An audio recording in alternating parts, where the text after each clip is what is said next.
네, 이제 기도하심으로 7월 27일 밴쿠버 예수산길교회 예배를 시작하도록 하겠습니다. 우리 도움은 천지를 지으신 여호와의 이름에 있도다. 아멘. 고마우신 주님 감사합니다. 맑고 맑은 날 허락하셔서 저희들에게 기쁜 마음으로 또 이 예배 초소로 향하게 하시고 마음을 모아 예배하게 하시니 감사합니다. 주님, 우리에게 주신 이 복된 이 시간을 참으로 우리 마음을 들여서 지내게 하시고 주님께 영광이 되는 이 시간 되도록 도우시옵소서. 희정을 주님께 부탁드립니다. 예수님 이름으로 기도드리옵나이다. 아멘. 다 같이 일어나서 영광 돌린 찬송 드립니다.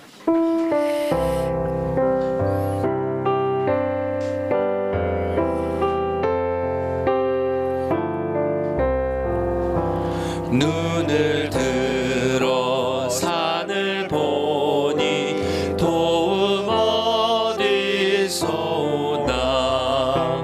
천지 지은 주 하나님 나를 도와주시네.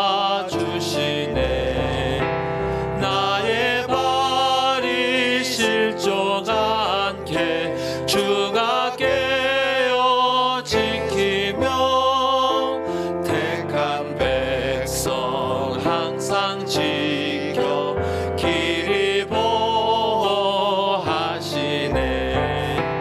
도우시는 하나님이 내게 그늘 되시니. 낮의 해와 밤의 달이 너를 상치 않겠네.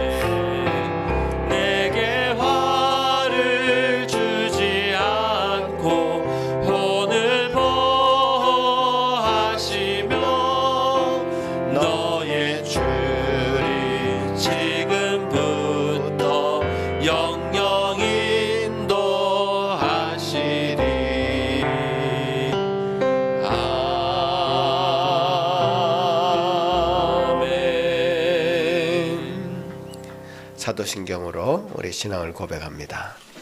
전능하사 천지를 만드신 하나님 아버지를 내가 믿사오며 그 외아들 우리 주 예수 그리스도를 믿사오니 이는 성령으로 잉태하사 동정녀 마리아에게 나시고 본디오 빌라도에게 고난을 받으사 십자가에 못 박혀 죽으시고 장사한 지 사흘 만에 죽은 자 가운데서 다시 살아나시며 하늘에 오르사 전능하신 하나님 우편에 앉아 계시다가 저리로서 산자와 죽은 자를 심판하러 오시리라.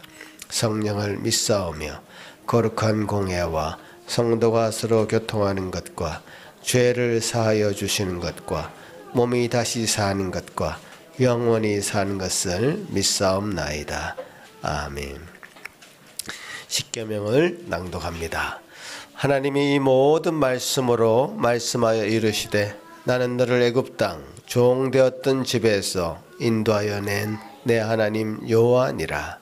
제1은 너는 나 외에 다른 신들을 내게 두지 말라. 제2는 너를 위하여 새긴 우상을 만들지 말고 또 위로 하늘에 있는 것이나 아래로 땅에 있는 것이나 땅 아래 물속에 있는 것에 어떤 형상도 만들지 말며 그것들에게 절하지 말며 그것들을 섬기지 말라. 제3은 너는 내 하나님 여호와의 이름을 망령되게 부르지 말라. 제4는 안식일을 기억하여 거룩하게 지키라. 제5는 내 부모를 공경하라. 제6은 살인하지 말라. 제7은 간음하지 말라. 제8은 도둑질하지 말라. 제9는 내 이웃에 대하여 거짓 증거하지 말라. 제10은 내 이웃의 집을 탐내지 말라. 자리에 앉으셔서 찬송 드리며 나아갑니다.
어찌해야 좋을지 나를 가르치소서. 아이같이 어리니 나를 도와주소서. 힘도 없고 약하니 나를 도와주소서. 힘도 없고 약하니 나를 도와주소서. 마음심이 슬프니 나를 위로하소서. 의지 없이 다니니 나를 위로하소서. 의지 없이 다니니 나를 위로하소서.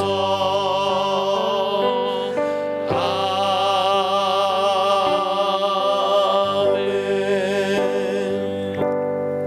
주님 우리를 도우시기를 원하시는 분이십니다. 주님 앞에 우리 마음을 다 내려놓으면 주님께서 한량없는 은혜로 우리 마음을 채우시는 분이십니다. 솔직하게 주님 앞에 나아가는, 그래서 기도하는 어린아이 같은 심령으로 나아가는 이 시간 되기를 바랍니다. 같이 한번 기도하시겠습니다. 하나님 아버지 감사합니다. 이 시간 저희들 이 자리에 불러주시고 주님 원하시는 놀라운 은혜를 저희 다 누리고 주님이 인도하는 그 길로 나아가기를 소망하여 이 자리에 나왔습니다. 하지만 우리 마음이 참 어린아이같이 어리고 약합니다. 갈 바 알지 못합니다. 주여 좌절할 때가 있고 실망할 때가 있고 후회할 때가 있고 참으로 여러 가지로 우리 자책에 빠질 때가 있습니다. 주여 도와주시옵소서. 우리 심령이 주님 앞에 못다 채워드리는 그 마음을 주여 우리를 일으켜 세우셔서 주여 넉넉하게 주님의 원하시는 길로 주여 나아갈 길 부족함이 없도록 저를 불러 일으켜 주시옵소서. 우리 죄가를 주님께서 다 사하여 주신다고 약속하셨고 주님께서 다 우리를 위하여 허락하신 것을 감사합니다. 여호와는 마음이 상한 자를 가까이 하시고 중심으로 통회하는 자를 구원하시는도다. 아멘. 하늘에 계신 우리 아버지여, 이름이 거룩히 여김을 받으시오며 나라가 임하옵시며 뜻이 하늘에서 이루어진 것 같이 땅에서도 이루어지이다. 오늘 우리에게 일용할 양식을 주시옵고 우리가 우리에게 죄 지은 자를 사하여 준 것 같이 우리 죄를 사하여 주시옵고 우리를 시험에 들게 하지 마시옵고 다만 악에서 구하시옵소서. 나라와 권세와 영광이 아버지께 영원히 있사옵나이다. 아멘. 감사드리는 찬송 드립니다.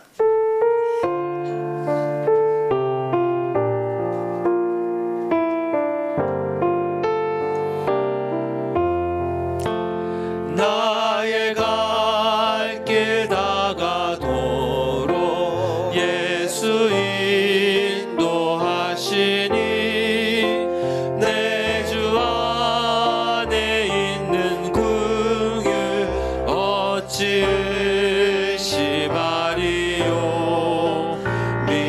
믿음으로 사는 자는 하늘 위로 받겠네.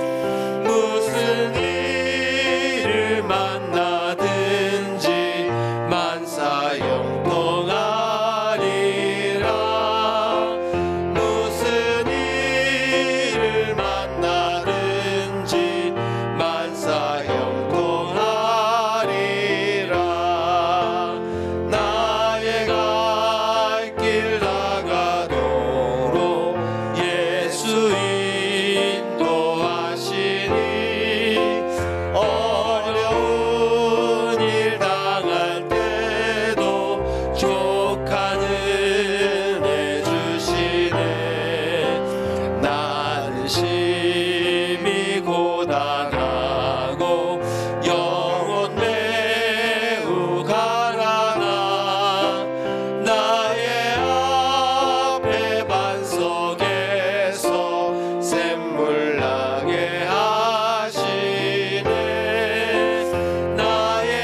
3절 한 번 더 합니다. 우리 어린이들도 같이 합니다. 나의 갈 길 다가도록 예수 인도하시니 그의 사랑 어찌 큰지 말로 알 수 없도다. 성령 감화 받은 영혼 하늘 날아갈 때에 영영 부를 나의 찬송 예수 인도하셨네. 영영 부를 나의 찬송 예수 인도하셨네.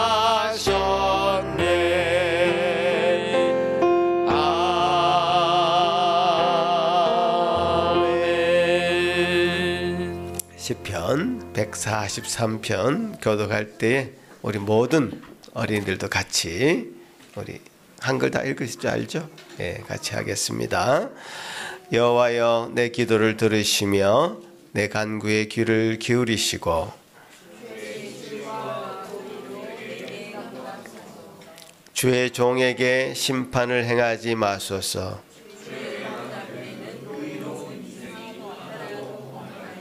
원수가 내 영혼을 핍박하며 내 생명을 땅에 엎어서 나로 죽은 지 오랜 자같이 나를 암흑 속에 두었나이다.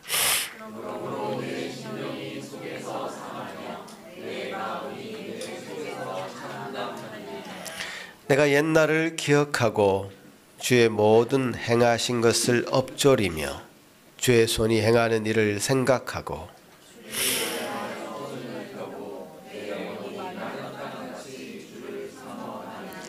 여호와여 속히 내게 응답하소서. 내 영이 피곤하니이다.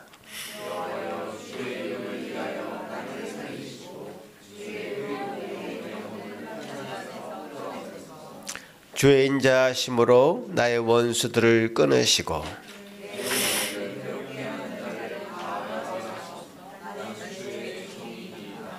아멘. 이 시간 예배를 위해서 문영대 집사님 기도하실 때 다 같이 한 마음으로 기도하시겠습니다. 천지에 오직 한 분이시며 만물을 창조하시고 다스리시는 주님, 주님의 은혜로 저희가 또 한자리에 모여 예배드리게 하심을 감사드립니다. 아멘. 생명의 근원이 되시는 주님, 저희가 마음을 지키지 못하고 함부로 말하고 행동할 때가 있었음을 고백합니다. 마음속에서 짓고 있는 죄들이 많음을 고백합니다. 주님, 저희를 불쌍히 여겨 주시어 주님의 선하시고 기뻐하시고 온전하신 뜻이 무엇인지 잘 분별할 수 있는 저희가 되기를 소망합니다. 아멘. 주님께서 인도해 주실 줄 믿습니다. 아멘. 한국에 아직도 소외로 인해 몸과 마음이 고통받는 이들이 있습니다. 그들이 빨리 일상으로 돌아갈 수 있도록 주님의 따뜻한 손으로 그들의 마음을 이루어 주시길 간구하오며, 오늘 말씀을 전해주실 이찬훈 목사님에게 성령 충만케 하시어 말씀 한마디 한마디 온전히 저희의 마음에 전해지는 시간이 될 줄 믿사오며, 사랑이 많으신 주 예수 그리스도의 이름으로 기도드렸습니다. 아멘.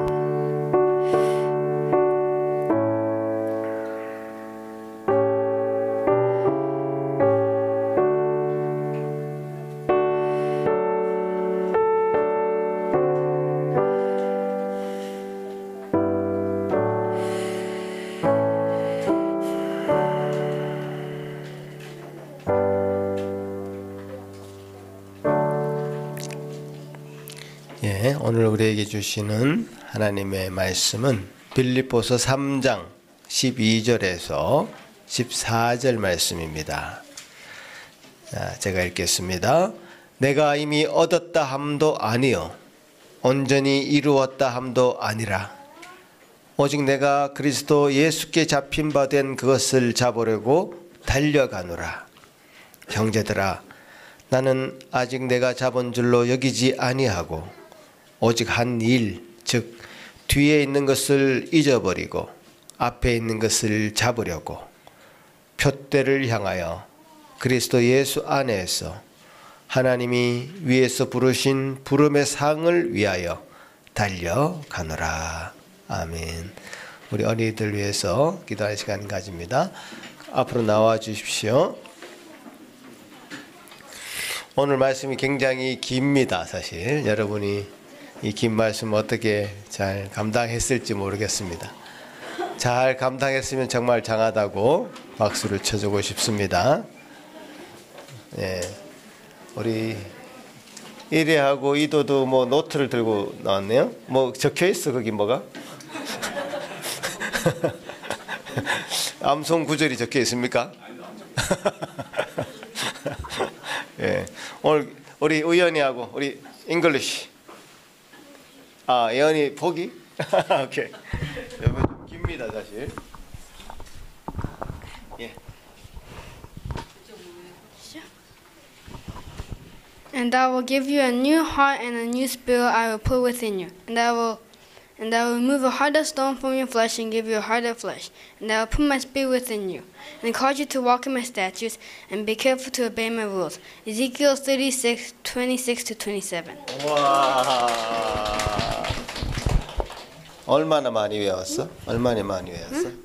How long did you practice these verses? 3 days. 3 days. 예. 3일 동안 했답니다. 우연히 아마 지금 다음 주 한 번 더 해야 될 가능성이 있는데요. 우리 한글파들 다시 한번 해봅시다. 이제 한번 해봅시다. 시작.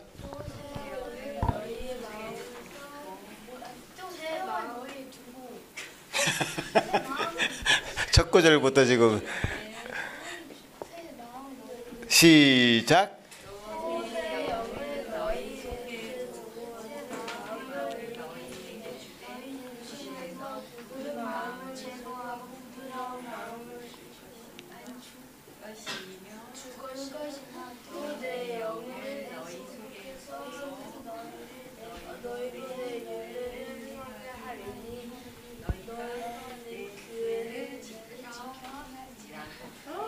야, 끝냈습니다. 그래도 예, 아마 다음에 한 번 더 하면 잘할 것 같은데요.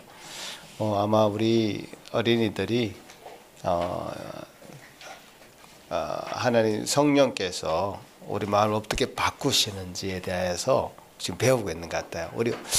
우리 어른 성도님들도 이 말씀 같이 한번 다 같이 한번 해볼까요? 시작.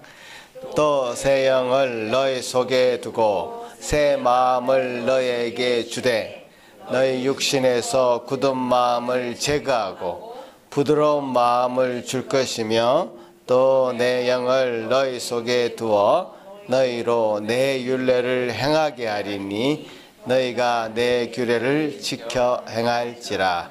에스겔서 36장 26절에서 27절 말씀. 아멘. 새 영, 새 마음. 그래서 굳은 마음을 제거한다 했을 때 스톤 같은 돌같이 굳은 마음, 하트 오브 스톤이라 되어 있네요. 그죠? 스톤을 제거하고 그 새 영이 곧 내 영이다. 마이 스피릿이다. 이렇게 말씀하고요. 그 성령께서 우리에게 함께 하실 때에 우리가 말씀을 지킬 수 있는 힘이 생긴다. 이런 말씀 같습니다. 우리 아이들 잘 이해했습니까? 예, 기도합시다. 하나님 아버지 감사합니다. 참 이 말씀 참 우리에게 주셔서 우리가 어떻게 하나님의 부르심을 받게 되는지, 하나님 안에 거하게 되는지, 또 어떻게 말씀을 우리 마음 가운데 적용하며 우리 삶 가운데 적용하게 되는지 알게 하심을 감사합니다. 성령께서 지금도 우리 마음에 내주하셔서 우리 모든 하나님께서 주시는 은혜를 성령을 통해서 알려주시고 우리 마음에 적용시켜 주시고 말씀을 깨닫게 하시고 우리 삶이 더 부유하도록 인도하시는 주님 감사를 드립니다. 주님 그 은혜 가운데 우리가 다 머물 수 있도록 도와주시옵소서. 우리 아이들이 말씀 가운데 거하며 살아가는 놀라운 인생이 되도록 주님 함께하여 주옵소서. 예수님 이름으로 기도합나이다. 아멘.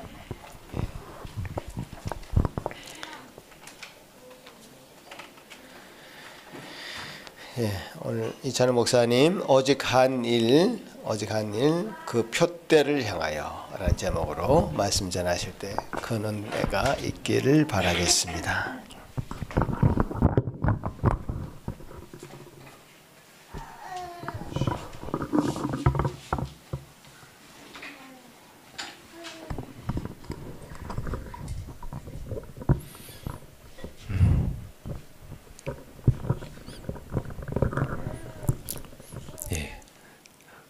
우리가 바울의 이 서신서들을 읽다 보면 이 우리의 신앙 여정을 달리기에 비유하는 이런 표현들 종종 만나게 됩니다. 그게 이제 당시 헬레니즘 문화권에서는 여러 가지 체육대회들이 국제적인 체육대회들이 많이 열렸거든요. 요즘 올림픽의 전신이 되는 올림피아 제전 뭐 이런 걸 비롯해서 여러 가지 그런 큰 대회들이 많이 열렸는데 그런 대회 중에서 빠질 수 없는 종목이 바로 달리기였습니다. 그래서 이런 대회에서 이제 우승한 사람들한테는 정말 이루 말할 수 없는 그 명예와 특혜가 주어졌는데요. 뭐 일단 국가에서 포상금을 줬다고 하고요. 또 그 선수가 나온 그 출신 도시에서는 아주 영웅 대접을 해주고, 그때는 왜 시인들이 있지 않았습니까? 요즘에 말하면 이제 연예인들에 해당되는 이 시인들이 이런 이 선수들을 이제 높여주는 그런 찬가 이런 걸 지어가지고 막 바치기도 하고, 퍼레이드도 하고 이런 아주 그런 명예를 받을 수 있었다고 합니다. 그래서 이 선수들이 정말 이 명예와 특전을 받으려고 진짜 오랜 기간을 혹독한 훈련을 감내하면서 또 절제하면서 시합을 준비했다고 해요. 이런 대회를 둘러싸고 벌어지는 이런 일련의 과정들이 이 사도 바울의 눈에는 굉장히 인상적으로 보였던 것 같습니다. 그래서 이 성도들을 권면하기 위해서 바울은 이 달리기와 관련된 은유를 자주 사용하는데요. 대표적인 예가 이제 고린도전서 말씀이 있어요. 한번 보여주시죠. 제가 한번 읽어볼게요. 운동장에서 다름질하는 자들이 다 달릴지라도 오직 상을 받는 사람은 한 사람인 줄을 너희가 알지 못하느냐. 너희도 상을 받도록 이와 같이 다름질하라. 이기기를 다투는 자마다 모든 일에 절제하나니 그들은 썩을 승리자의 관을 얻고자 하되 우리는 썩지 아니할 것을 얻고자 하노라. 그러므로 나는 다름질하기를 향방 없는 것 같이 아니하고. 자, 이렇게 운동장에서 달리기를 하는 선수들은 이 세상에서 썩을 그런 승리자의 관을 얻으려고 모든 일에 절제하면서 열정을 다하는데, 썩지 아니할 것을 얻고자 하는 너희들은 더욱 그렇게 해야 하지 않겠느냐. 너희도 영원한 상을 받도록 그들과 같이 다름질하라. 자, 또 바울이 갈라디아서에서는 성도들을 이렇게 책망하기도 하는데요. 잘 안 보이시죠? 제가 읽어드리겠습니다. 갈라디아서 5장 7절 말씀인데요. 너희가 다름질을 잘 하더니 누가 너희를 막아 진리를 순종하지 못하게 하더냐. 자, 여러분, 이 신앙의 다름질 잘 하고 계십니까? 혹시 어디로 달려야 할지를 몰라서 향방 없는 것처럼 갈팡질팡하고 계시진 않습니까? 아니면 마땅히 해야 되는 절제가 잘 되지 않아서 어려움을 겪고 계시진 않습니까? 혹은 무엇인가가 여러분들을 막아서 제대로 달리지 못하도록, 진리에 순종하지 못하도록 하고 있지 않습니까? 이 달리기를 비롯해서 어떤 운동이든지 그렇습니다만 혼자 하는 건 쉽지가 않아요. 어떤 훌륭한 본이 되는 사람이 그래도 있다면 우리는 그를 보면서 많은 신행착오를 줄일 수 있겠죠. 감사하게도 오늘 본문에서 바울은 이렇게 우리의 본이 되는 자로서 자신이 어떻게 이 신앙의 달리기를 하고 있는지를 우리에게 보여주고 있습니다. 그렇기 때문에 여러분이 정말 진지하게 이 여정을 하고 계시다면 이 본문 말씀이 여러분에게 실로 큰 도움이 될 것입니다. 성령께서 오늘 우리 앞서 아이들도 외웠지만 정말 우리 마음에 함께 계셔서 우리의 코치가 되셔서 이 말씀을 여러분에게 생각나게 하심으로 우리를 가르치시고 격려해 주실 것입니다. 자, 그럼 바울은 오늘 본문을 통해서 우리에게 무엇을 가르치고 있냐면 세 가지가 있는데요. 그는 첫 번째로 자신이 무엇을 목표로 향해 달리고 있는지, 그리고 두 번째로는 달리고 있는 자신에 대해서 스스로 어떻게 인식하고 있는지, 그리고 세 번째로 이러한 자신이 지금 여기 이렇게 인식되고 있는 이 자신을 어떻게 그 목표에 이르도록 실천하고 있는지, 이렇게 세 가지를 얘기하고 있습니다. 자, 다시 정리하면 바울은 우리의 신앙이 지향해야 될 목표, 그리고 현재 자기 자신에 대한 인식, 다음에 지금 이곳에서 목표에 이르도록 하기 위한 구체적인 실천에 대해서 말씀합니다. 자, 그럼 하나씩 살펴볼게요. 자, 본문 말씀 보여주시죠. 자, 바울이 말씀하는 우리 신앙의 목표에 대해서 한번 보겠습니다. 자, 지난 말씀들 여러분 기억하시면 아시겠지만 이미 바울은 우리 신앙의 목표에 대해서 다양하게 표현해온 바가 있어요. 앞선 10절 말씀에서 저렇게 세 가지를 말씀했었죠. 지난 말씀인데요. 다시 한번 상기를 해볼게요. 그리스도를 아는 것, 그 부활의 권능을 아는 것, 그리고 그 고난에 참여함을 아는 것이라고 했습니다. 자, 그리스도를 안다는 것은 머릿속에 그분에 대한 지식을 넣는다는 게 아니라 그분과 인격적으로 알고 사랑으로 교제한다는 뜻이죠. 그리고 그 부활의 권능을 안다는 것은 죄로 죽었던 내 영혼이 다시 살아났음을 회심을 통해서 경험하고, 또 매일매일 이 죄된 본성을 죽이고 새 생명으로 살아나는 그 성화의 과정을 통해서 부활의 능력을 매일매일 경험한다는 뜻입니다. 그리고 이렇게 성화의 과정을 겪어 나가다 보면 성도는 자연스럽게 그 고난의 참여함이 무엇인지 알게 되는 것이죠. 그리스도처럼 마귀의 시험을 말씀으로 이겨내는 삶을 살아갑니다. 사람이 떡으로만 사는 것이 아니요 하나님의 입에서 나오는 모든 말씀으로 사는 것이다.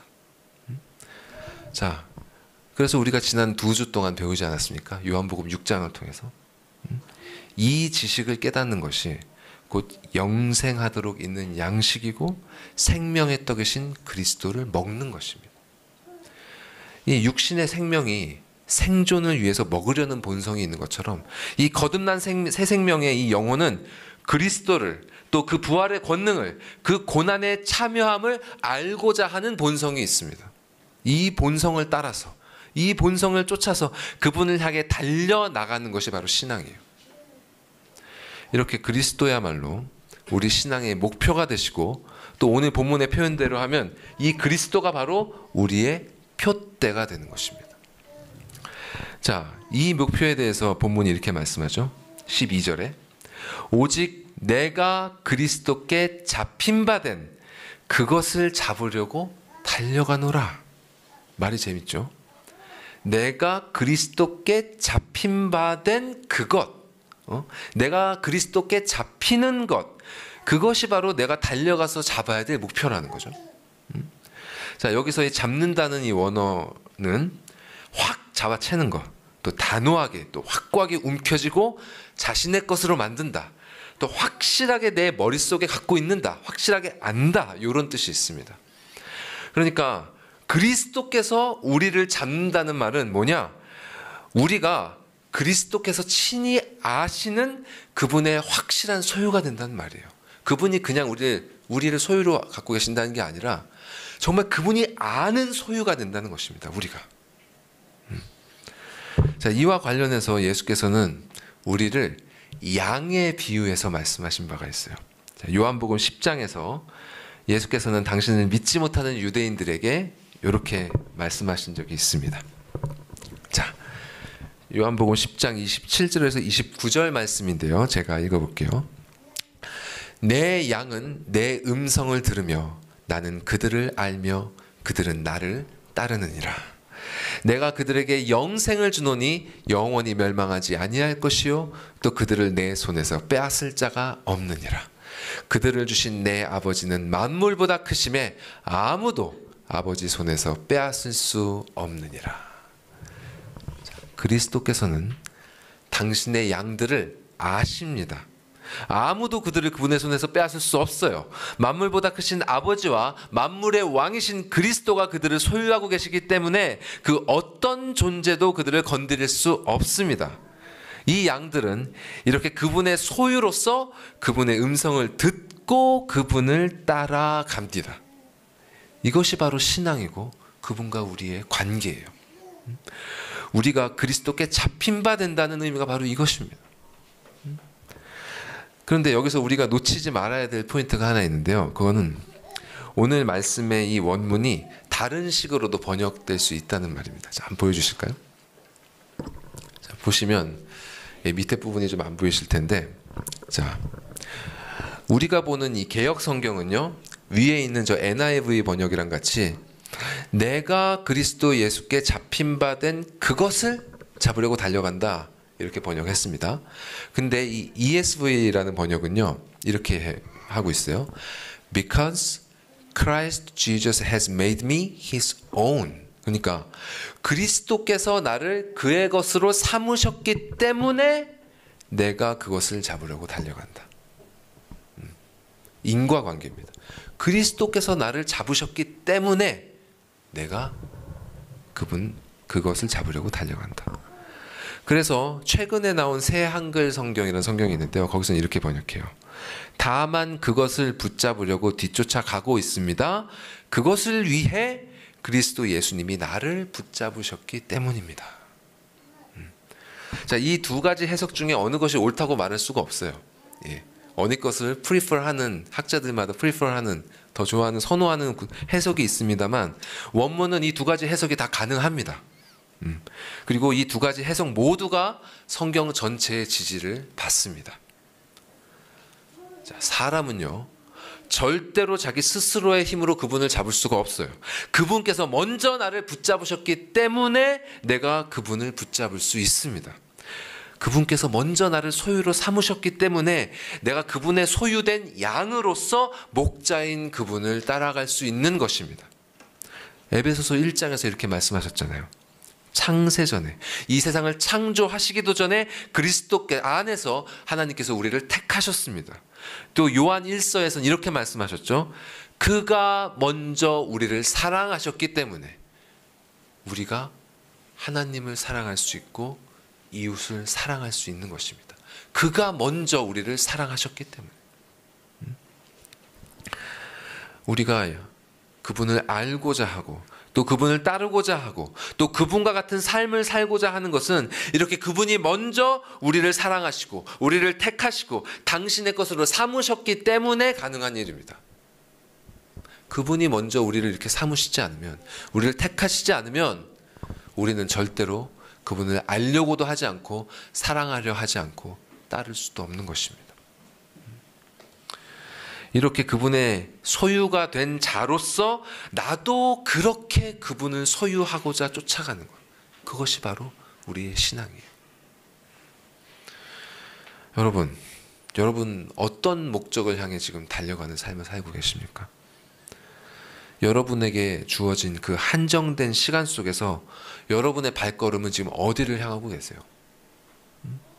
영원하신 그리스도를 향하고 계십니까?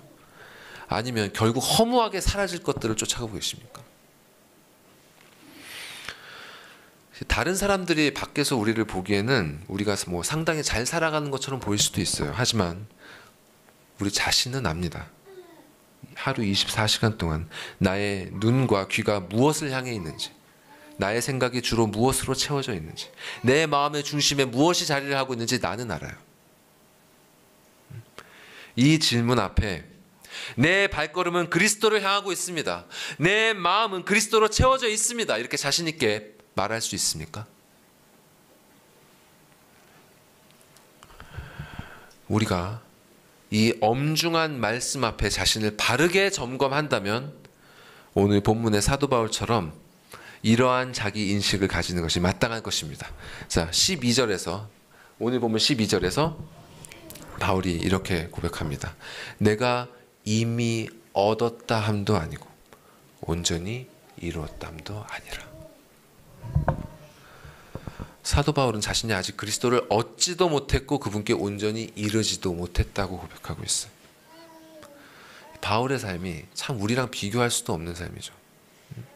그는 그리스도를 향해 달려가는 일로 자신의 시간을 가득 채웠습니다. 우리가 빌립보서 1장에서 이미 본 것처럼 그는 그리스도를 너무나 사모한 나머지 차라리 이 세상을 떠나서 그리스도와 함께 있는 것이 훨씬 더 좋은 일이라 내가 그렇게 하고 싶다, 이렇게까지 고백한 사람이었어요. 근데 그런 바울마저도 내가 아직 그리스도를 얻지 못했다, 그분께 이르지 못했다, 이렇게 말하고 있는 것입니다. 여러분은 지금 그분을 얼마나 알고 계십니까?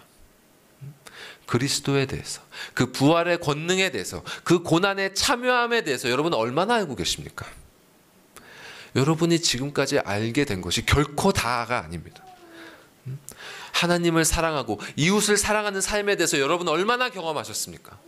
여러분이 지금까지 경험했던 그것이 결코 다가 아니에요. 우리 중 그 누구도 우리가 마땅히 얻어야 할 만큼 그분을 얻지 못했고, 우리가 마땅히 이루어야 할 만큼 이루지 못했습니다.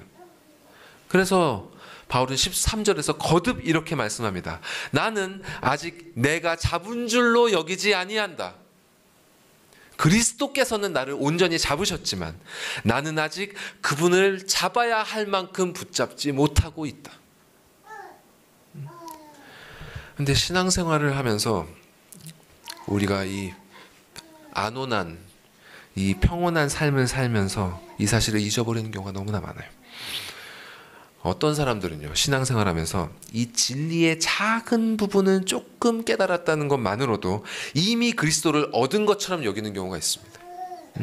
이 진리를 알았으면 그 진리를 향해 진실로 그 영혼이 나아가야 되는데, 아는 것에만 힘을 쏟고 정작 자신의 영혼은 한 걸음도 그 진리를 향해 움직이려고 하지 않는 그런 사람들이 있습니다.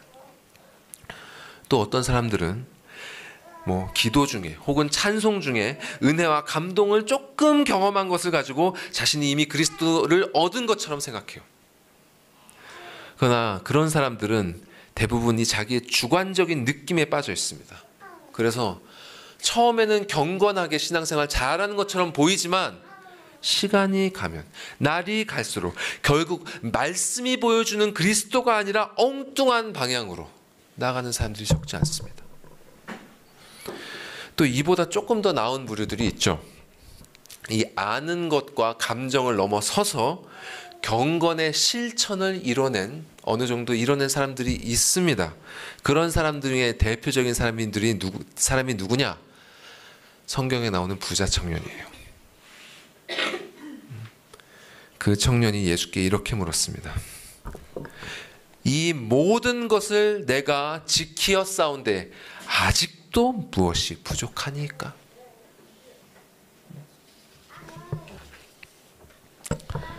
그 청년처럼 이미 여러분 이루었다고 생각하시면 안 됩니다. 우리의 죄된 본성은요, 정말 아주 작은 성취라 할지라도 이를 빌미로 삼아서 이미 내가 이룬 것처럼 여기는 상태가 되려고 합니다. 자꾸 그리 가려고 해요. 자신의 영혼이 그런 상태로 나아갔음을 가장 적나라하게 보여주는 지표가 무엇인지 아십니까, 여러분? 비판입니다. 비판. 자신이 이미 이루었다고 인식하는 자들은 아직 이루지 못했다고 여겨지는 사람들에 대해서 판단하는 습성이 있어요. 사도 바울처럼 예수 앞에 자기 자신을 겸손히 여기는 사람은 빌립보서 2장 3절 말씀처럼 다른 이들을 자신보다 낮게 여깁니다. 하지만 그렇지 않은 사람들은 다른 이들을 자신보다 낮추어 보면서 판단해 버립니다. 그런 자들에게 예수께서는 단호히 말씀하셨습니다. 너는 네 눈 속에 있는 들보를 보지 못하면서 어찌하여 형제에게 말하기를 형제여 나로 네 눈 속에 있는 티를 빼게 하라 할 수 있느냐? 외식하는 자여 먼저 네 눈 속에서 들보를 빼라. 그 후에야 네가 밝히 보고 형제의 눈 속에 있는 티를 빼리라. 자, 여러분은 자기 자신의 영적 상태에 대해서 어떻게 인식하고 계십니까? 현재 달리고 있는 나의 신앙 여정에 대해서 어떻게 판단하고 계십니까, 여러분? 자기도 모르게 마치 내가 이미 다 이룬 것처럼 그렇게 여기고 있지 않습니까? 우리 중 그 누구도 자신을 그렇게 여겨서는 안 돼요. 사도 바울조차도 자신은 아직이라고 말하고 있지 않습니까? 그런데 우리 중 감히 누가 이미라고 말할 수 있겠습니까? 자, 이렇게 우리의 목표가 무엇인지, 또 현재 자기 자신이 어떤 상태에 있는지에 대한 인식이 되었다면 이제는 지금 여기에 있는 이 자신이 이 목표로 다 도달할 수 있도록 나아가는 구체적인 실천이 필요합니다. 자, 오늘 본문에서 우리는 크게 두 가지 실천을 배울 수 있는데요. 자, 13절에서 바울은 자신이 뒤에 있는 것은 잊어버린다 이렇게 말하고 있습니다. 뒤에 있는 것은 잊어버린다. 자, 근데 이 말을 오해해서 어떤 사람은 그래, 지나간 과거는 깨끗이 잊어야 된다 이렇게 생각을 하는데 그렇지 않습니다. 자, 이 말씀은 과거를 모두 잊으라는 말씀이 아닙니다. 오히려 성경은 과거를 잊지 말고 기억하라고 명령합니다. 자, 다음 말씀 보여주실까요? 신명기 말씀과 이사야 말씀 같이 읽어보면 좋겠는데요. 자, 같이 한번 이 세 말씀 읽어보겠습니다. 시작. 내 하나님 여호와께서 너를 인도하여 내실 때 내가 본 큰 시험과 이적과 기사와 강한 손과 편팔을 기억하라. 내 하나님 여호와께서 이 40년 동안에 내게 광야 길을 걷게 하신 것을 기억하라. 이는 너를 낮추시며 너를 시험하사 내 마음이 어떠한지 그 명령을 지키는지 지키지 않는지 알려 하심이라. 너희는 옛적 일을 기억하라. 나는 하나님이라 나 외에 다른 이가 없느니라. 나는 하나님이라 나 같은 이가 없느니라. 아멘. 정말 이외에도 수많은 말씀들 가운데 우리는 정말 과거를 기억하라, 하나님께서 행하신 일을 기억하라 이 말씀을 듣습니다. 자, 그러면 뒤에 있는 것을 잊어버린다는 그 바울은 과연 무엇을 잊는다고 말하고 있는 것일까요? 자, 지금 바울이 달리기 경주를 유비로 사용하고 있다는 것을 여러분 기억하셔야 됩니다. 자, 달리고 있는 선수가 자기가 지금까지 달려온 길에 대해서 생각하면 어떻게 될까요? 그러면 안 되겠죠. 그 순간에 금방 페이스를 잊어버리고 제대로 달릴 수가 없을 것입니다. 자, 그처럼 믿음의 경주를 달리는 신자는 자신이 지금까지 이루어 온 것에 대해서 잊어야 됩니다. 내가 이만큼이나 달려왔구나. 내가 이만큼이나 신앙에서 이루어냈구나. 이런 생각 하지 말아야 하는 것입니다. 참 사람이 그래요. 자기가 이룬 것을 기억하면서 되새기는 걸 참 좋아하잖아요. 이 자신의 업적을 참 곱씹으면서 즐거워하는 것을 싫어하는 사람 아마 없을 것입니다. 이 정도의 차이는 있을지라도요, 참 이거를 곱씹어하는 것이 이게 사람의 본성이기 때문에 이 세상에서는 이걸 전혀 문제 삼지 않아요. 이걸 때로 권장합니다. 너의 자존감을 높이기 위해서 그렇게 해라. 또 어느 정도 세상적으로 그 존경받을 만한 그런 성취를 이룬 사람들이 또 그렇게 자신의 것을 기억하며 누리는 것을 또 감동적으로까지 여기기도 하죠. 그런데 성경은요, 사람이 자신의 성취를 자기 것으로 여기면서 즐거워하는 것을 죄악으로 여깁니다. 자, 예를 들어서 사무엘서 마지막 보면, 사무엘하 마지막에 보면 이런 말씀이 있어요. 그때 다윗 왕이 약속의 땅을 모두 정복하고 이스라엘 왕국을 나라의 최전성기를 올려놨습니다. 그때 다윗이 하나님께 감사하는 기도도 드리고요. 그래서 그 시가 나오고, 또 다윗을 도와서 그 업적을 이루어냈던 용사들의 그 목록이 나오고 그렇습니다. 근데 그 맨 마지막에, 그것이 그 영광스러운 순간을 다 기록되고 난 다음에 맨 마지막에, 여러분 아시는 분은 아시겠지만 그런 기록이 나오죠. 다윗이 온 이스라엘 민족의 인구를 조사하라 이렇게 명령합니다. 참 우리가 봤을 때는 이 인구를 조사한 게 뭐가 그렇게 큰 문제인가 이렇게 생각이 들잖아요. 근데 당시 고대 근동에서는 그 일이 그런 가벼운 문제가 아니었어요. 일단 지금처럼 그렇게 쉽게 조사할 수 있는 것도 아니었을 뿐더러 나라의 인구를 조사한다는 것은 왕이 동원할 수 있는 병력의 수를 조사하는 것과 같았습니다. 그리고 그 말인 즉슨 왕이 자기의 힘이 얼마나 강력한지를 과시하려는 목적이 있었어요. 그럴 때 나라의 인구를 조사했습니다. 그래서 다윗 왕의 대표적인 신복이었던 그 누구죠? 요압 장군. 요압 장군마다도 반대했어요. 성경 읽어 보신 분들 아시겠지만 요압 장군이 결코 경건한 사람이 아닙니다. 예. 근데 그런 요압마저도 반대했어요. 근데 다윗은 그 반대를 물리치고 강행해 버렸죠. 그리고 뒤늦게 다윗이 죄책감을 느끼고 하나님께 회개 기도를 드립니다. 하지만 이미 늦었습니다.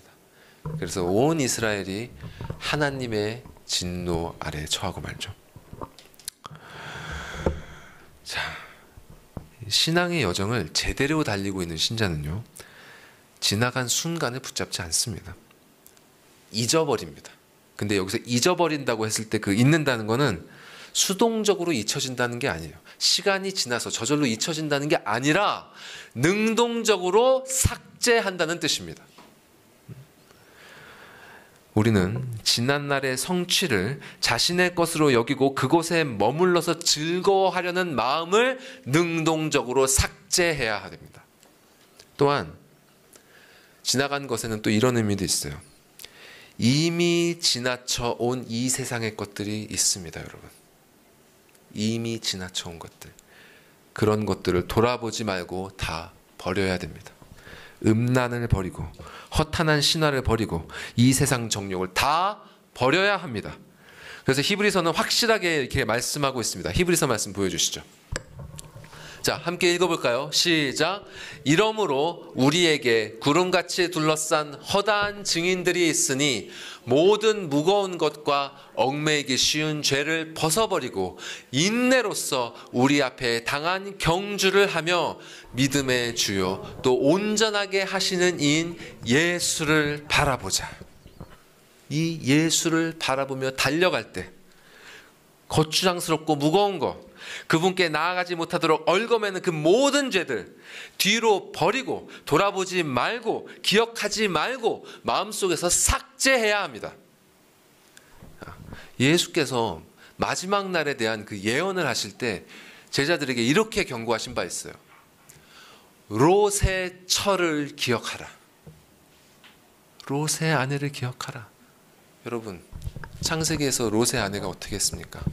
소돔과 고모라의 하나님의 진노의 심판, 그 불이 떨어질 때 롯과 그의 가족들 구원해 내실 때 롯의 아내 마땅히 잊어야 될 것을 차마 잊지 못하고 말씀에 뒤돌아보지 말고 가라 하셨는데 뒤돌아봤죠.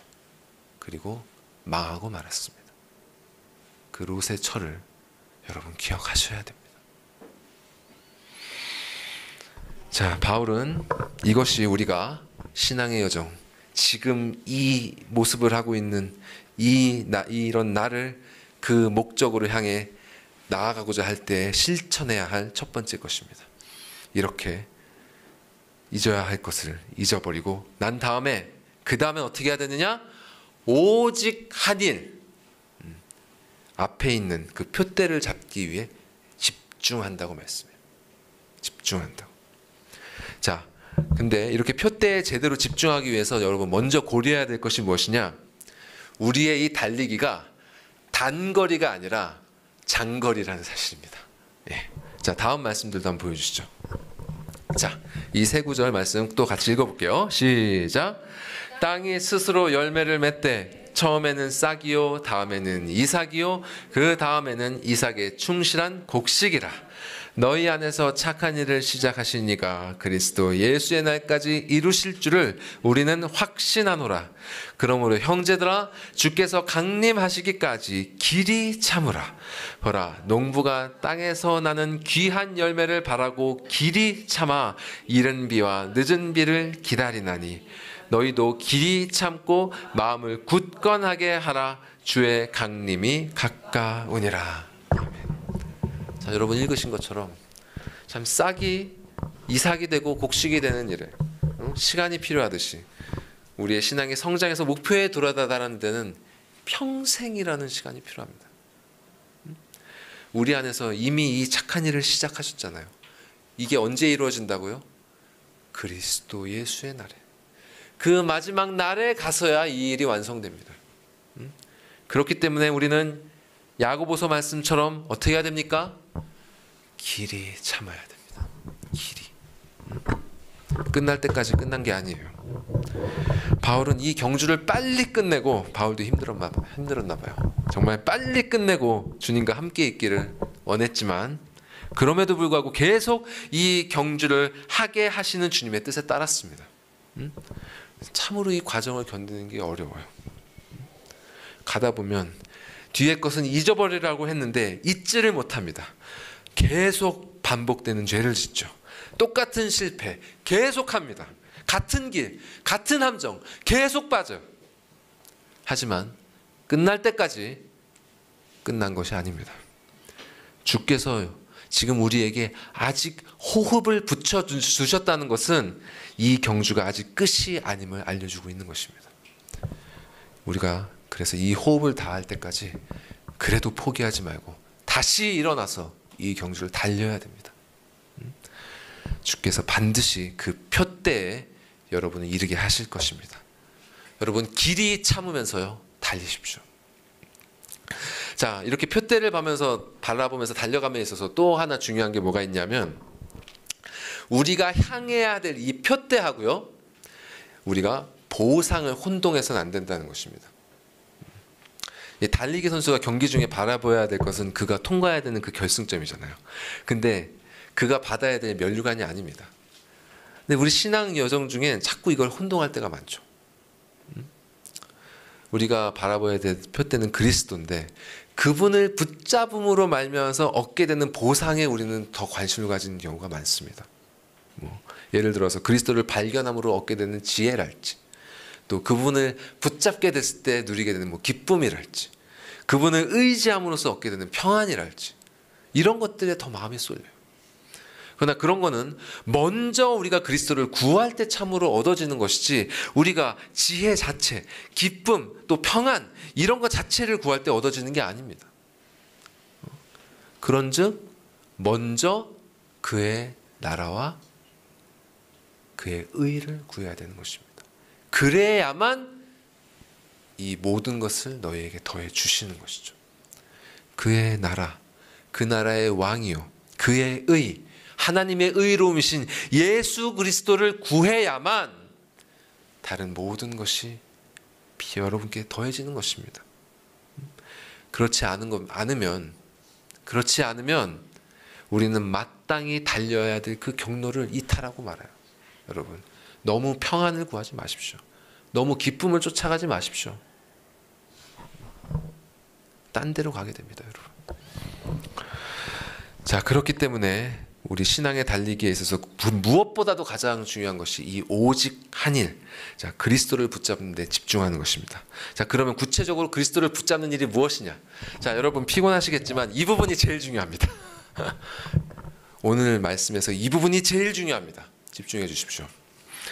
자, 그리스도를 붙잡는 일이 뭐냐?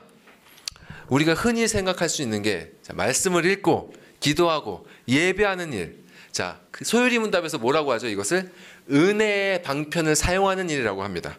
자, 이렇게 은혜의 방편을 사용하는 일이 그리스도를 붙잡는 일이라고 생각할 수 있어요. 자,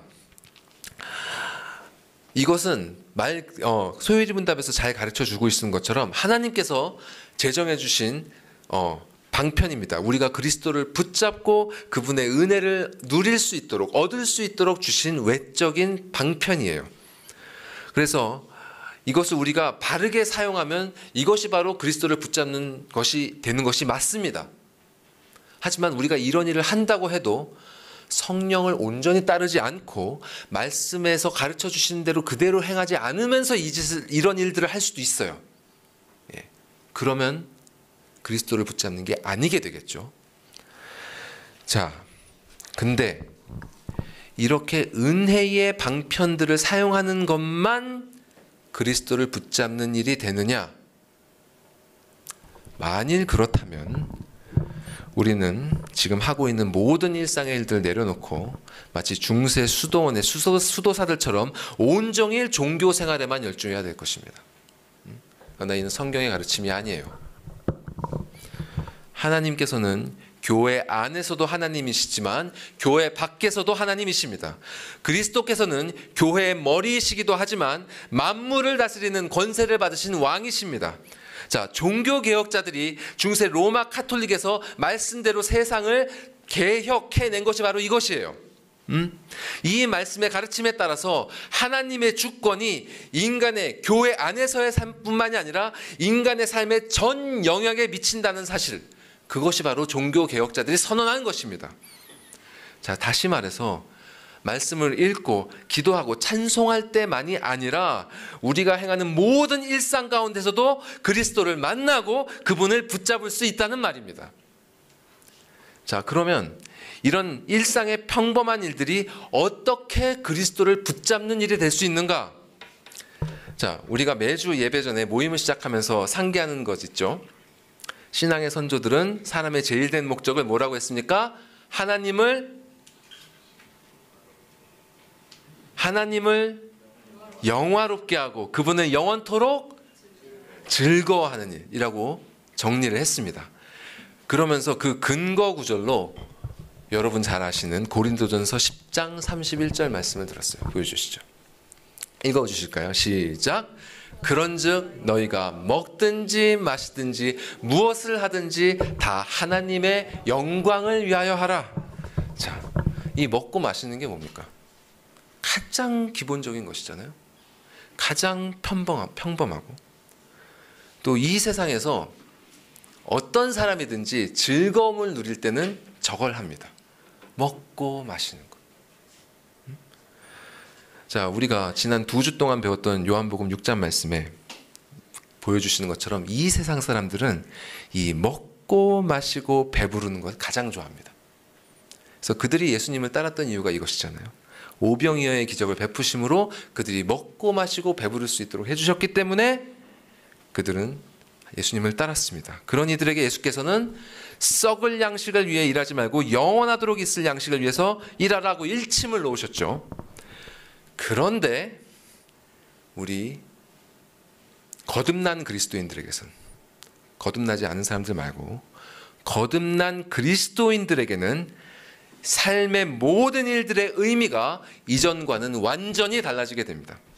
자, 그리스도께서는 물로 몸을 씻는 그런 평범한 일을 그리스도와 함께 옛사람이 죽고 그분과 함께 다시 태어난다는 의미의 세례로 제정하셨습니다. 또 떡을 먹고 포도주를 마시는 이 평범한 식사를 당신의 살과 피를 먹음으로 마심으로 그분과 연합하게 됨을 의미하는 성찬으로 제정하셨어요. 자, 물론 몸을 씻는 모든 행위가 세례가 아니고 우리가 먹는 모든 식사가 성찬이 될 수 없습니다. 그거는 그리스도의 몸된 교회가 공식적으로 말씀에 따라 행할 때 그런 의미를 가지게 되는 것이에요. 그러나 그리스도께서 이렇게 이 평범한 일들의 새로운 의미를 부여하신 것처럼 참된 신자들에게는 일상에서 행해지는 이 모든 일들의 의미가 이전과는 완전히 달라지게 됩니다. 세상 사람들의 먹고 마심은 그들의 죄와 죽음을 먹고 마심이지만 신자는 그들이 먹든지 마시든지 무엇을 하든지 간에 다 하나님의 영광을 위한 일이 될 수 있는 것입니다. 자, 이것이 바로 우리가 일생 동안 힘을 다해 해야 하는 오직 한 일이고 결코 우리가 시선을 놓쳐서는 안 되는 우리의 표대입니다. 자, 우리가 행하는 모든 일에 있어서 우리는 오직 하나님의 영광을 위해서 해야 돼요. 직장에서 일을 하든지 집에서 살림을 하든지 우리는 그 일들 속에서 그리스도를 발견해야 됩니다. 이웃을 만나든지 고객을 만나든지 간에 그리스도를 만나서 그분께 하듯 해야 돼요. 공부를 하든지 또 운동을 하든지 설거지를 하든지 운전을 하든지 우리는 그리스도께 붙잡혀서 해야 되고 또 그 일들 가운데서도 우리가 그분을 붙잡으려고 노력해야 되는 것입니다. 자, 여러분 이 이야기가 어떻게 들리십니까? 뭔 말이야 저게? 이게 추상적이고 뜬구름 잡는 얘기처럼 들리십니까? 결코 그렇지 않습니다, 여러분. 이것만큼 구체적인 신앙의 실천이 없어요. 다음 말씀 보여주시죠. 죄송합니다. 뒤로 다시 돌아가 주시면 디모데전서 말씀. 디모데전서 말씀 같이 읽어볼까요? 시작. 혼인을 금하고 어떤 음식물은 먹지 말라고 할 터이나 음식물은 하나님이 지으신 바니 믿는 자들과 진리를 아는 자들이 감사함으로 받을 것이니라. 하나님께서 지으신 모든 것이 선함에 감사함으로 받으면 버릴 것이 없나니 하나님의 말씀과 기도로 거룩하여 짐이라. 아멘. 자, 이 본문 말씀은 또 깊이 보면 굉장히 또 많은 시간이 필요하겠지만 간략하게 이렇게 말씀드리겠습니다. 자, 이 믿지 않던 사람이 신앙을 가지게 되면 달라지는 것 중에 하나가 뭐냐면 식사를 하기 전에 기도를 하게 된다는 거예요. 왜냐하면 믿지 않는 사람의 식사와 믿는 사람의 식사는 그 의미가 완전히 다르기 때문입니다. 불신자의 식사는 무엇이냐? 자신의 노력으로 성취한 열매를 누리는 것입니다. 내가 열심히 돈을 벌어서 마련한 음식이기 때문에 마땅히 누릴 보상을 받는 거예요. 하지만 신자의 식사는 그렇지 않죠. 자신이 일해서 마련하긴 했으나 이 모든 것이 하나님의 은혜가 아니면 이루어질 수 없다는 것을 알기 때문에 이 음식이 자신이 마땅히 누릴 바가 아니라 그저 감사함으로 받아야 된다는 것을 아는 것입니다. 그렇기 때문에 신자는 식사에 앞서서 경건하게 기도합니다. 그리고 그렇게 기도를 하고 그 마음으로 음식을 즐거워함으로써 그는 하나님을 영화롭게 하고 그분을 즐거워하는 목적으로 나아갑니다. 이렇게 말씀으로 해석하고 감사의 기도로 받는 음식은 그저 어차피 죽을 몸에 영양을 공급하는 그저 썩을 양식 먹는 것 이런 일에 그치는 것이 아니라 이 땅에서 하나님의 은혜를 경험하는 영의 양식이 되는 것입니다. 이것이 바로 하나님께서 지으신 모든 선한 것들을 감사함으로 받고 말씀과 기도로 거룩하게 하는 원리입니다. 이렇게 모든 일에 대하여 말씀으로 해석하고 감사함으로 받아야 되고 또 말씀으로 바라보고 또 그거로부터 나오는 우리의 소원을 올려드려야 합니다. 이 일이 실로 우리가 살아가는 모든 영역에서 이루어져야 돼요. 여러분 기억나실지 모르겠지만 작년 우리 수련회 갔을 때 제가 음악으로 바라보는 기독교 세계관이라는 강의 하지 않았습니까? 이 내용입니다. 제가 공부했던 음악을 말씀으로 해석하고 바라봤던 것처럼 여러분이 계신 영역 안에서 여러분이 하고 계신 일 그것들을 말씀으로 바라보셔야 돼요. 여러분이 직장에서 하는 일이 하나님 앞에서 무슨 의미가 있는지 또 내가 왜 이 공부를 하고 있는지 이 공부가 하나님 앞에 무슨 의미가 있는지 또 내가 어떤 마음과 자세로 이 일들을 행해야 하는지 우리는 말씀에서 이것을 배워야 됩니다. 그렇게 할 때 우리는 실로 감사함으로 받지 못할 일이 없고 하나님께 영광 돌리지 못할 일이 없음을 알게 되는 것입니다. 이것을 하기 위해서 먼저 필요한 것은 여러분 말씀을 묵상하고 기도하는 은혜의 방편으로 삶의 중심을 잡으셔야 됩니다. 절대로 그 일을 놓치지 마시기 바랍니다, 여러분. 절대로. 그래서 매일매일 그렇게 하는 그 시간에 여러분 삶의 모든 영역의 표대가 그리스도가 되도록 재조정하십시오. 그런 다음에 여러분 실전으로 들어가서 언제 어디서 무엇을 하건 간에 그리스도를 발견하고 그곳에서 그분을 쫓아가고 그곳에서 그분을 붙잡으십시오. 이것이 바로 우리가 아직 이 호흡을 허락받은 이유이고 이 세상에 여러분이 남아있는 목적입니다. 창조주께서 단 한 번 살도록 하신 이 삶, 그분의 목적대로 살아야 되지 않겠습니까? 자, 말씀을 맺도록 하겠습니다.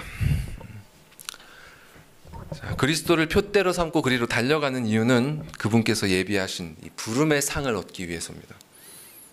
우리가 이 자리에 멈춰 있지 않고 달려가는 삶을 살아야 하는 이유가 그분이 부르셨기 때문이에요. 이리로 나오라 하니까 우리가 달려가는 것이죠. 그래서 그 영이 오늘 아이들 외운 말씀처럼 우리 마음 안에 오셔서 우리를 그리로 가도록 밀어주십니다. 그리스도의 발자취를 따르게 밀어주십니다. 그분이 먼저 우리를 사랑하셨고 택하시고 붙잡으셔서 끌어당기시니까 우리가 그분의 목소리를 알아들을 수 있게 되어서 그분을 붙잡으려고 달려나갑니다. 그래서 마침내 우리에게 주어진 호흡을 다하고 이 경주를 마쳤을 때 우리는 비로소 그토록 영원토록 우리가 원했던 그분과 함께 있을 수 있게 되는 것이죠. 그래서 바울은 고린도전서 1장 9절에서 이렇게 말씀했습니다. 제가 읽을게요. 너희를 불러 그의 아들 예수 그리스도 우리 주와 더불어 교제하게 하시는 하나님은 미쁘시도다. 그리스도와 더불어 교제하는 것, 이것이 바로 부름의 상입니다, 여러분. 이 땅에서 우리가 향해야 될 표대도 그리스도이시고 그 경주 끝에 우리에게 주어질 부름의 상도 그리스도십니다. 여러분, 진실로 여러분의 영혼이 이 부름의 상을 갈망하시길, 정말 사모하시길 간절히 바랍니다. 그런 마음이 여러분에게 아직 없다면 그건 아직 그리스도를 모르시기 때문이에요. 여러분, 그리스도가 얼마나 귀하신지, 정말 얼마나 위대하신지 여러분 아시기 바랍니다. 실로 온 세상이 그리스도로 말미암아 창조되었습니다. 또 지금 그리스도를 향해 나아가고 있습니다. 그리고 결국 그리스도 아래 복종하게 될 것입니다. 만물이 주에게서 나오고 주로 말미암고 주로 돌아갈 것입니다. 정말 그날에 만약 여러분이 그리스도를 얻는다면 모든 것을 얻게 되겠지만 그날에 여러분이 그리스도를 잃는다면 모든 것을 잃게 될 것입니다. 자, 여러분 아시는 탕자의 비유, 아이들에게도 최근에 가르쳐 줬는데요. 거기서 이 거지가 됐던 아들이 돌아왔을 때 아들이 받게 된 최고의 상급이 무엇입니까? 기민이가 플렉스 이러면서 옷을 받았다 이런 얘기를 하던데요. 그런 것도 좋지만 또 손가락에 낀 가락지, 성대한 잔치, 그런 것도 좋지만 가장 중요한 상급은 아버지와 그 아들의 관계가 회복되었다는 건 아니겠습니까? 정말 아들로서 자신의 권리를 아버지께 다시 요구할 만한 의로움이 자기에게 없었지만 그런 자신마저도 아들로서 받아주셨다는 것. 여러분, 그 사랑을 정말 알게 되신다면 여러분 죽음이 무섭지 않게 됩니다. 이 경주가 끝나는 것이 무섭지 않게 돼요. 호흡이 사라지는 것이 무섭지 않게 됩니다. 이 호흡이 멈추고 이 지난한 경주가 끝난 뒤에 수고한 여러분을 안아주실 예수 그리스도가 기다리고 계십니다. 그래서 바울은 자신의 죽음을 예감하면서 아들처럼 여겼던 디모데에게 이렇게 남겼습니다. 함께 읽어볼까요? 시작. 나는 선한 싸움을 싸우고 나의 달려갈 길을 마치고 믿음을 지켰으니 이제 후로는 나를 위하여 의의 면류관이 예비되었으므로 주 곧 의로우신 재판장이 그날에 내게 주실 것이며 내게만 아니라 주의 나타나심을 사모하는 모든 자에게도니라. 아멘. 부디 그날을 사모하시면서 길이 참으시면서 끝까지 힘을 잃지 않고 이 경주를 다름질해서 그 표대를 통과하시는 우리 모두가 되기를 간절히 사모합니다. 기도하시겠습니다. 감사합니다, 주님. 우리가 마땅히 나아가야 할 바가 어디인지, 그리고 지금 나는 어디에 있는지, 그리고 이런 내가 어떻게 그리로 갈 수 있는지, 나에게 주어진 이 삶, 그 모든 시간 동안 어떻게 오직 한 일, 그리스도를 바라보며 그분을 붙잡으러 달려가며 살 수 있는지에 대하여 주님 오늘 확인하였나이다.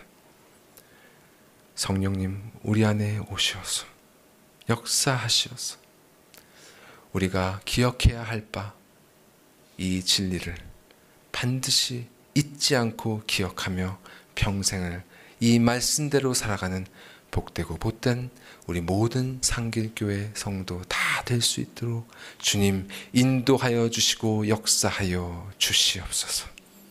이 모든 말씀 우리 구주 예수 그리스도의 이름으로 기도드리옵나이다. 아멘.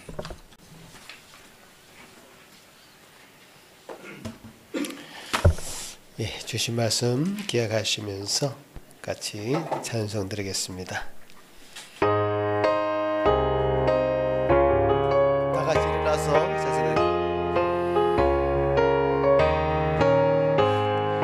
찬송을 향해 가는 성도들아, 앞길의 장애를 두려워 말라. 성령이 너를 인도하시리니 왜 지체를 하고 있느냐.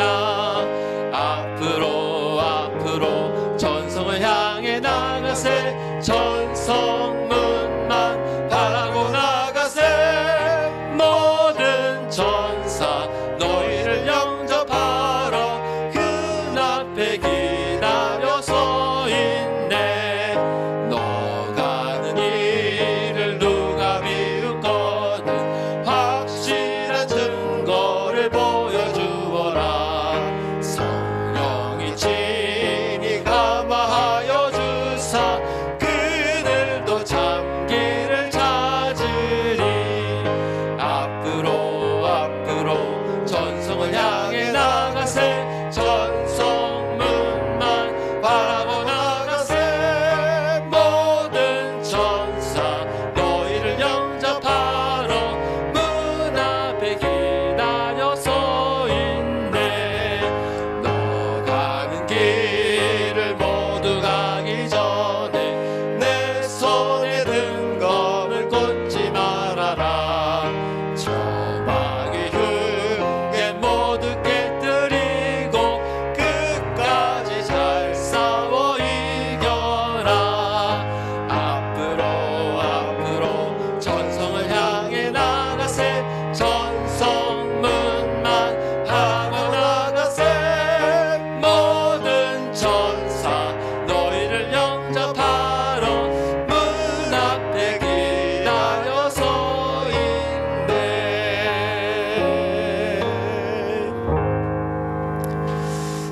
하나님 아버지, 참 감사합니다. 저희들 부르시어서 참 하나님의 자녀로 삼아주시고 저 천국을 약속하시고 참 그 길로 한 걸음 한 걸음 가게 하신 은혜 감사드립니다. 주님 약속하신 그 길을 향해 가는 길에 우리 삶이 참 꾸불꾸불합니다. 참 똑같은 고통이 고난의 삶이 우리 삶 앞에 펼쳐져 있습니다. 하지만 우리가 그 끝을 알고 있기에 감사하게 주님 동행하시고 또 믿는 자들과 함께 그 걸음을 갈 수 있도록 해주셔서 또 새로운 마음을 계속 부어주셔서 넉넉하게 그 길 갈 수 있는 줄로 압니다.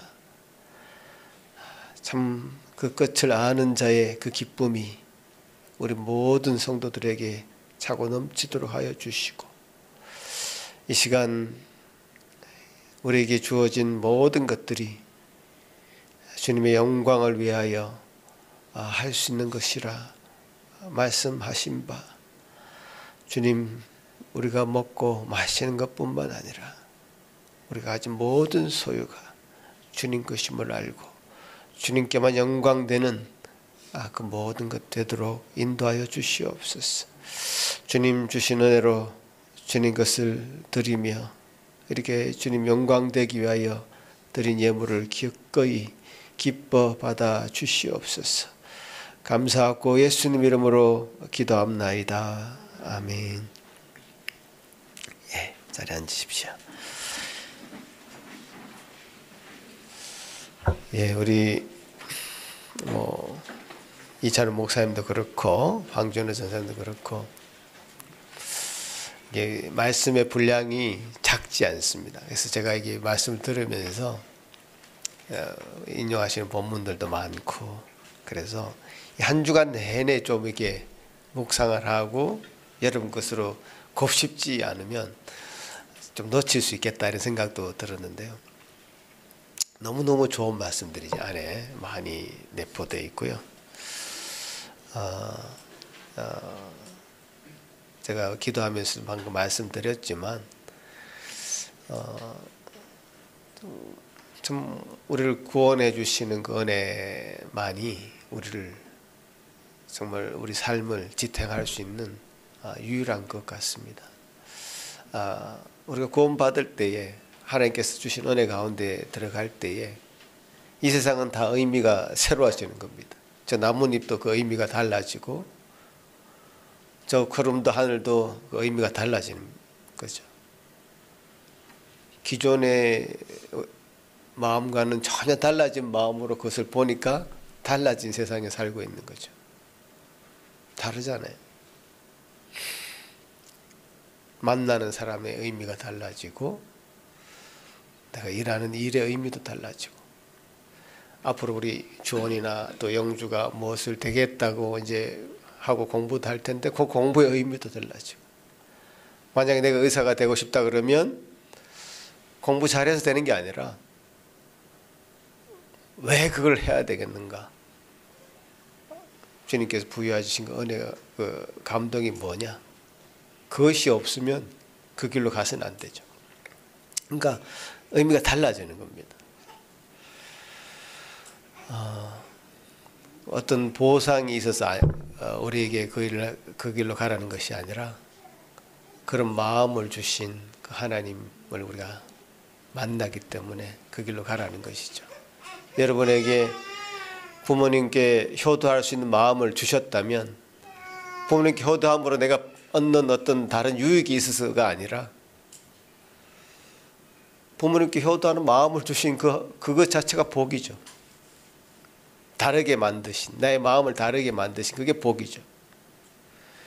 하나님을 경외할 수 있고 예배할 수 있는 마음을 주신 거, 이 예배를 통해서 내가 다른 어떤 걸 보상으로 받는 것이 복이 아니라 이 마음을 주신 게 복이라니까요.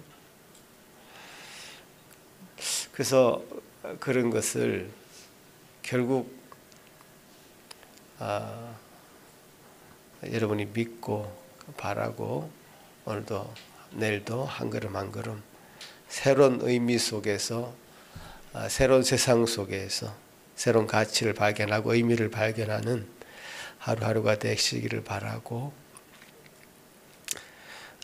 그렇게 간다면 넉넉하게 우리가 사실 여러 가지 어려움도 있지만 그 어려움이 결코 어려움이 아니고 주님과 동행하는 길이라는 것, 뭐 철로 역정에서 나오는 그런 이야기가 되겠습니다만은 그런 길임을 기뻐하시고 감사히 하루하루 살아가시면 좋겠습니다. 기도합니다. 이제는 우리 주 예수 그리스도의 크신 은혜와 하나님 아버지의 무한하신 사랑하심과 성령 하나님과 위로하심과 교통하심이 이제 그리스도를 선물로 받고 그분을 아는 그 일에 우리 마음을 드리고 소원하며 결국 그분이 예비하신 그 하나님 나라에 들어가는 그 모든 과정 속에 참 우리 마음을 다 드리고 뜻을 드리고 정성을 다해 주님이 맡기신 일, 분부하신 일 다 감당하게 하시고 그 모든 것으로 주님께 영광 돌리기를 소망하는 소원하는 여기 머리 숙인 모든 성도들 위해 그 가정 위에 지금부터 영원토록 함께 있을지어다. 아멘.